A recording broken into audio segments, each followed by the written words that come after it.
కొంచెం బాగా వేడిగా ఉంది.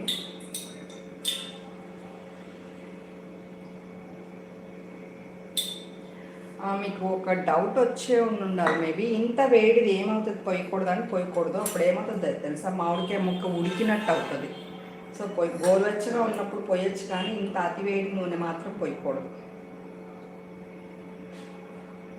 అదొక రకంగా మెత్తగా మనకి బాయిల్ అయితే ఎలా ఉంటుంది, మెత్తగా అలా ఉంటుంది పచ్చడి. ఇంకా మీరు ఏం చేసినా ముక్క కరకరలాడదు, ఆ టేస్ట్ కూడా రాదు.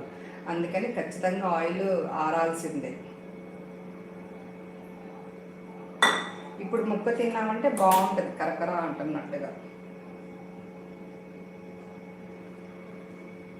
అందరూ ఒకసారి ట్రై చేయండి, చాలా సింపుల్ మెథడ్, సింపుల్గా చేసుకోవచ్చు ఈజీగా. ఇప్పుడు సరిపోయింది.